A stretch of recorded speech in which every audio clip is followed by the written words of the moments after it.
Boston Bruins lose 5-1 to the Seattle Kraken and show us they consistently can play two bad games in a row. Early penalties set the tone, Elias Lindholm is day-to-day, doesn't matter who's in net, and I think Matthew Poitras might be on the Boston Bruins sooner rather than later. Given it's the holidays, I'm going to continue airing out my grievances as I cover the highs and lows of the Boston Bruins 5-1 loss to the Seattle Kraken. So buckle up, Bruins fans. I'm here to give you the latest info on your beloved Boston Bruins. If you've been liking my Bruins content, please leave me a like and subscribe.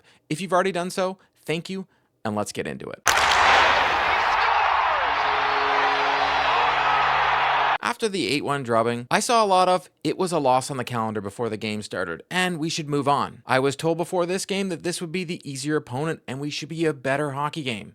Maybe the Bruins saw those comments and went into the game thinking it was an easier opponent because they sure had a bad start to the hockey game. I 100% did not watch the game last night live, as I live on the East Coast and my daughter wakes up far too early in the morning for me to stay up for these games. Not gonna lie though, after watching the game this morning, it looks to me as if I made exactly the right call. The Boston Bruins have now lost by a combined score of 13-2 in the past two games, and look like a shell of their former selves. They have looked to regress and look disinterested at times on the ice. We had a major coaching change which shook things up and looked to have got them back on the right track. Sacco era recorded before the road trip was 7-2 and now is 7-4. They have outscored their opponents 25-18. They've been playing better hockey, tighter hockey, and generating more offense. So what is happening? If I had the answer to the Bruins, they would have to hire me. The first period started off almost identical to the previous game. The Bruins take a stupid penalty seconds into the game, but instead of an interference penalty like Trent Frederick got, David Pastrnak needed to take himself out of the game with a double minor for a high sticking. In fairness to Pastrnak, he wouldn't have seen the ice on the penalty kill, so there's that. The difference is the Bruins don't kill off this penalty like last game. Bjorkstrand tips one home on a Matty Beniers shot, and it's 1-0 Seattle. 2 games in a row they start off with a stupid penalty and set the tone for what to come. You're on the road and you give the home team all the momentum, and you have to play catch up for the rest of the game and to find your legs. I can't blame Korpisalo on this one, as it's a tip, and the defensive lapse on the PK was unreal. The Bruins PK wasn't aggressive at all, sat back and allowed Seattle to control the play and set up. If the Bruins provided a little bit of aggression, you could keep Seattle on their heels and force them to make plays, but instead, they allow Seattle to control the perimeter, and then Beniers walks right in, takes a nothing shot, and by the time Zadorov realized Bjorkstrand is in front of the net, it's too late. This is the first shot of the game, by the way. So you can bet your bottom dollar that Korpisalo now feels a little less good about himself, and even though I can't blame him on this one, the Bruins kill off the remainder of the PK because Seattle scored seconds into the first one, and it was a double minor. Tyler Johnson decides that the PK didn't get enough ice time, and they get called for tripping seconds after the second double minor expires, and the Bruins are back on the kill. That is 6 minutes in penalties in just over 3 minutes into the game. So that is 6 minutes of stupid penalties, folks.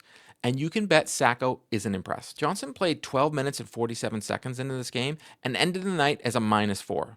Elias Lindholm left in the second period with an upper body injury, and still Johnson didn't play much, which tells me Sacco has little confidence in him right now. It's interesting because Johnson was one of the few Bruins that looked good during the preseason, but since finally getting signed, has looked anything but good in games he's played. Maybe not starting the year set him back and he wasn't able to get into a rhythm, or maybe there's more of a reason he needed to be on a PTO. The team hasn't looked good, but even games when they have, Johnson's play hasn't been the best. I will get back into the Lindholm injury in a bit because I think it might explain a lot. Seconds after the Johnson penalty expires, the Bruins look out of sync on the ice, and Seattle capitalizes and is able to get their second of the game. It was still the Bruins PK unit out there, and they looked exhausted. McAvoy fails to clear the puck off the glass, gives the puck right back to Seattle's Shane Wright, who makes a quick pass to Jaden Schwartz, who is able to skate right into the slot and roof one backhand from almost behind the net. Korpisalo looked like he was looking for a pass there. Korpisalo should have had that one and almost looked like he just wasn't ready for it. He was tracking the play, but had a late reaction on the shot. Not that this is a consolation, but when McAvoy puts the puck off the boards instead of the glass, Frederick for some reason is already trying to exit the zone before the puck is even off his stick. Unless this is set play by the Bruins, I have no clue what he was doing, because it almost looked like he was thinking of heading to the bench for a line change and thinking the puck was coming out of the zone. Terrible giveaway by McAvoy, but at the same time, the forwards decide to skate away from the pass, allowing Wright to easily get the puck uncontested. Shane Wright, who is quietly having a great season in Seattle, spent most of his career going up and down from the minors, but goes to show you what spending time in the AHL and learning a system can do for a player that we all know had the skill to be in the NHL. This season, in 28 games, he he has 7 goals, 6 assists for 13 points. Period ends and it's 2-0 Seattle, which it shouldn't be, but the Bruins put themselves in this situation by taking 6 minutes and penalties in the first 10 minutes, killing any momentum they could have built and got off to a good start. Instead, they get off to the bad start. The second period looked like the team we have seen the past couple weeks, being first on the forecheck, closing gaps, and passing with purpose.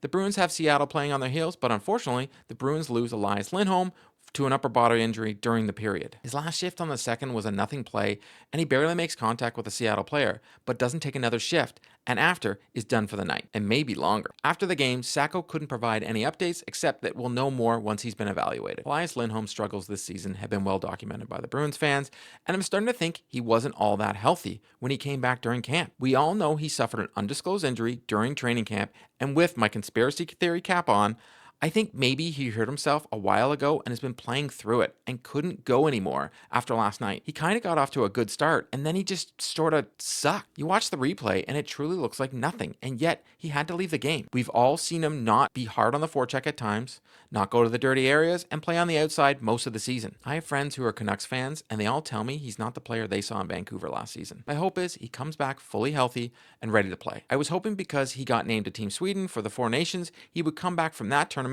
a new player, so hopefully he isn't out too long. I think the obvious answer now, if Lindholm is going to miss some time, would be to call up Matthew Poitras, who has been playing very well as of late in Providence. Initially, he was off to a slow start after being sent down, but has been their best player as of late. In Poitras' last 5 games, he has 4 goals and 4 assists, which sounds to me like someone who's ready to come back up. I was going to do a video on who should be called up, and still will, but I think calling Poitras up is a no-brainer if Lindholm is going to miss any time. Initially, I understood not calling him up because you want Poitras to play center and possibly top 6 minutes. And now, if Lindholm is injured, you have your chance. I would think Sacco, being a little old school, might not throw him in the top 6 right away, but maybe the third line. But I would love to see Poitras could do 1 game with Marchand and Pastrnak. We'll find out more today about Lindholm's injury, but I can't see Poitras not being called up if Lindholm is out. Later in the second period, a call we don't see too often gets called for a crease violation, and the Bruins are awarded a penalty shot. Marchand takes the penalty shot and doesn't miss the puck at center. Now, for the fans that don't know what I'm talking about, please Google epic Marchand penalty shot fail. On this penalty shot, Marchand makes a great move, slides at 5-hole to make it 2-1. In Marchand's last 5 games, he has 4 goals and 2 assists for 6 points. And offensively, he's carrying the Boston Bruins right now. He's being a leader on and off the ice, but I wish his teammates would notice. The second period ends, and even I think, wow, they're back in the game. Korpisalo had a great period, the team had a great period, and they're only down by 1 goal. They're shooting the lights out, but Grubauer is playing great. But at this point, I'm a little tired of saying the Bruins are getting goalied because it seems to be happening a lot. One thing I noticed is they're still not getting bodies to the net, which is allowing the opposing goaltender to see everything. The Bruins have guys like Frederic and Brazeau that are big bodies, but for some reason, both of them have a hard time getting inside position in front of the net. They're going to score more goals if the goalie can't see. The third period is where the wheels fall off, and the Bruins look like a team that had no legs and are playing a back-to-back when they even aren't. They're no longer first on the puck, and they're letting Seattle drive to the net and gain inside position. They're barely winning any puck battles along the boards and letting Seattle enter the zone at will, and they're hanging back and watching. It doesn't help that Vince Dunn is able to bat one out of the air to put the Kraken up 3-1, which Korpisalo had no chance on. At first, I thought it might be high sticking, but it was a nice hand-eye coordination by Dunn to bat that one in. Not too long after, Seattle is back in the Bruins zone, has some great puck movement, and the Bruins are caught looking the whole time. None of the Bruins defenders look to even try and intercept a pass and cave in on Korpisalo. It looks to me like Korpisalo was thinking pass again, which caused a late reaction on this one, but not the best one to let in. That was the second goal of the game that Korpisalo was anticipating a pass, I felt. I'm not blaming him by any means because the defenders in front of him look lost out there. Seattle would go on to score an empty net goal late in the third, and the Bruins lose 4-1 in a game that they let it get away. The effort in the third period from the Bruins was embarrassing, and not one guy in that locker room should hold their head high. They went into the third only down by 1 and saw no pushback in the third from any of them. Sacco, after the game, echoed that getting a double minor in the first shift of the game is not how you win hockey games. That double minor puts you in the soup early. It's not the whole game, obviously, but...